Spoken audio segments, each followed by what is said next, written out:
a medida que veíamos las evidencias de las Escrituras. Siglo tras siglo, las amonestaciones que Dios dirigió al mundo por medio de sus siervos fueron recibidas con la misma incredulidad y falta de fe. Cuando la maldad de los antediluvianos le indujo a enviar el diluvio sobre la tierra, les dio primero a conocer su propósito para ofrecerles oportunidad de apartarse de sus malos caminos. Durante 120 años oyeron resonar en sus oídos la amonestación que los llamaba al arrepentimiento, no fuese que la ira de Dios los destruyese.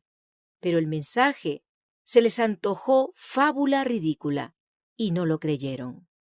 Envalentonándose en su maldad, se mofaron del mensajero de Dios, se rieron de sus amenazas y hasta le acusaron de presunción.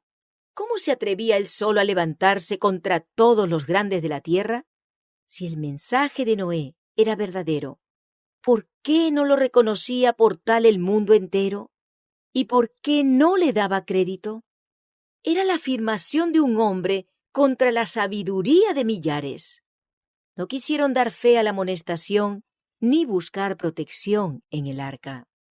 Los burladores llamaban la atención a las cosas de la naturaleza, a la sucesión invariable de las estaciones, al cielo azul que nunca había derramado lluvia, a los verdes campos refrescados por el suave rocío de la noche, y exclamaban: ¿no habla acaso en parábolas?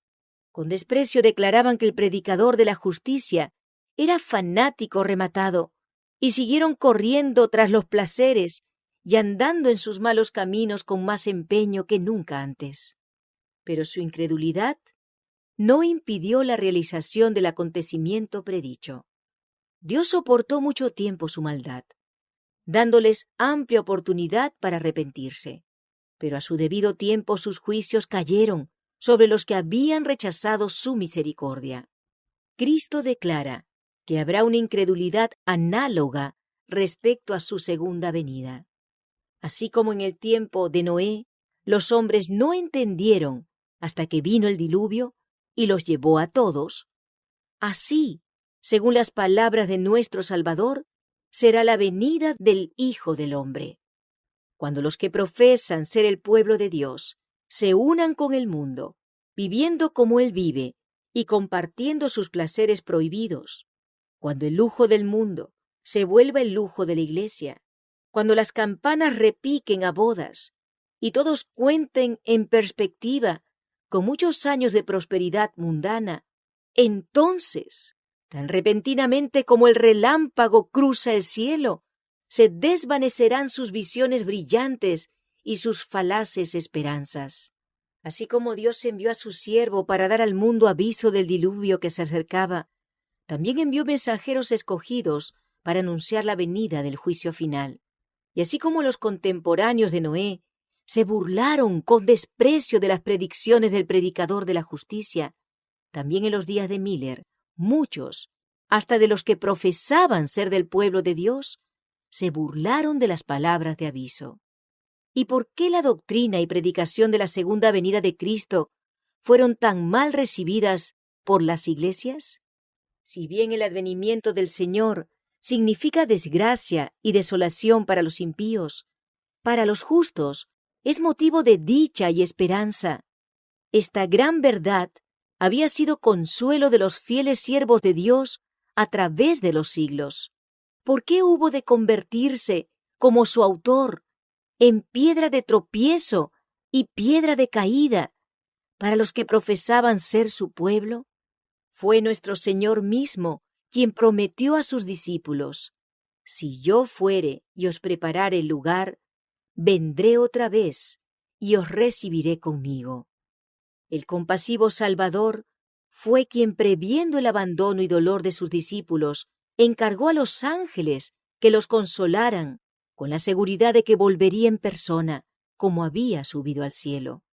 Mientras los discípulos estaban mirando con ansia al cielo para percibir la última vislumbre de aquel a quien amaban, fue atraída su atención por las palabras: varones Galileos, ¿por qué os quedáis mirando así al cielo?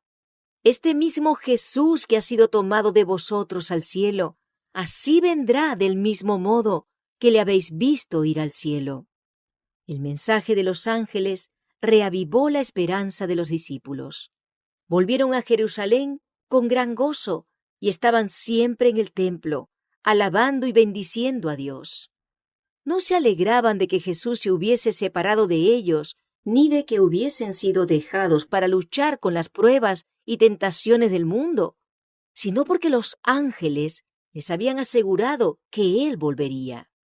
La proclamación de la venida de Cristo debería ser ahora lo que fue la hecha por los ángeles a los pastores de Belén, es decir, buenas nuevas de gran gozo. Los que aman verdaderamente al Salvador no pueden menos que recibir con aclamaciones de alegría el anuncio fundado en la palabra de Dios de que aquel en quien se concentran sus esperanzas para la vida eterna volverá, no para ser insultado, despreciado y rechazado como en su primer advenimiento, sino con poder y gloria, para redimir a su pueblo. Son aquellos que no aman al Salvador, quienes desean que no regrese, y no puede haber prueba más concluyente de que las iglesias se han apartado de Dios que la irritación y la animosidad despertadas por este mensaje celestial. Los que aceptaron la doctrina del advenimiento vieron la necesidad de arrepentirse y humillarse ante Dios. Muchos habían estado vacilando mucho tiempo entre Cristo y el mundo. Entonces comprendieron que era tiempo de decidirse. Las cosas eternas asumieron para ellos extraordinaria realidad. Acercóseles el cielo y se sintieron culpables ante Dios. Nueva vida espiritual se despertó en los creyentes. El mensaje les hizo sentir que el tiempo era corto, que debían hacer pronto cuanto habían de hacer por sus semejantes. La tierra retrocedía, la eternidad parecía abrirse ante ellos, y el alma, con todo lo que pertenece a su dicha o infortunio inmortal, eclipsaba, por así decirlo, todo objeto temporal.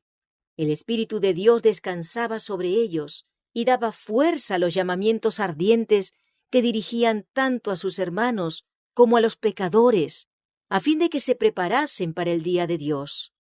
El testimonio mudo de su conducta diaria equivalía a una censura constante para los miembros formalistas y no santificados de las iglesias. Estos no querían que se les molestara en su búsqueda de placeres, ni en su culto a Mamón, ni en su ambición de honores mundanos. De ahí la enemistad y oposición despertadas contra la fe adventista y los que la proclamaban.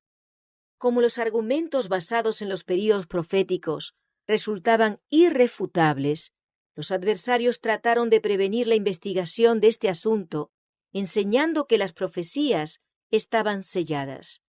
De este modo los protestantes seguían las huellas de los romanistas, mientras que la Iglesia papal le niega la Biblia al pueblo. Las iglesias protestantes aseguraban que parte importante de la palabra sagrada, o sea, la que pone a la vista verdades de especial aplicación para nuestro tiempo, no podía ser entendida. Los ministros y el pueblo declararon que las profecías de Daniel y del Apocalipsis eran misterios incomprensibles. Pero Cristo había llamado la atención de sus discípulos a las palabras del profeta Daniel, relativas a los acontecimientos que debían desarrollarse en tiempo de ellos, y les había dicho: el que lee, entienda. Y la aseveración de que el Apocalipsis es un misterio que no se puede comprender es rebatida por el título mismo del libro: Revelación de Jesucristo, que Dios le dio, para manifestar a sus siervos las cosas que deben suceder pronto. Bienaventurado el que lee y los que oyen las palabras de esta profecía y guardan las cosas en ella escritas, porque el tiempo está cerca. El profeta dice: bienaventurado el que lee. Hay quienes no quieren leer. La bendición no es para ellos. Y los que oyen. Hay algunos también que se niegan a oír cualquier cosa relativa a las profecías.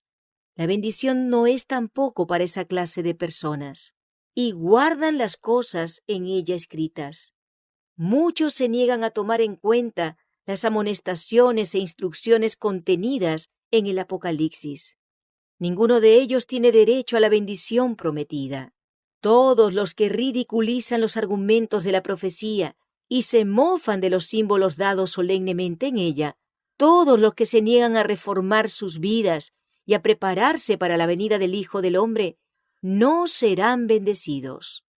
Ante semejante testimonio de la inspiración, ¿cómo se atreven los hombres a enseñar que el Apocalipsis es un misterio fuera del alcance de la inteligencia humana?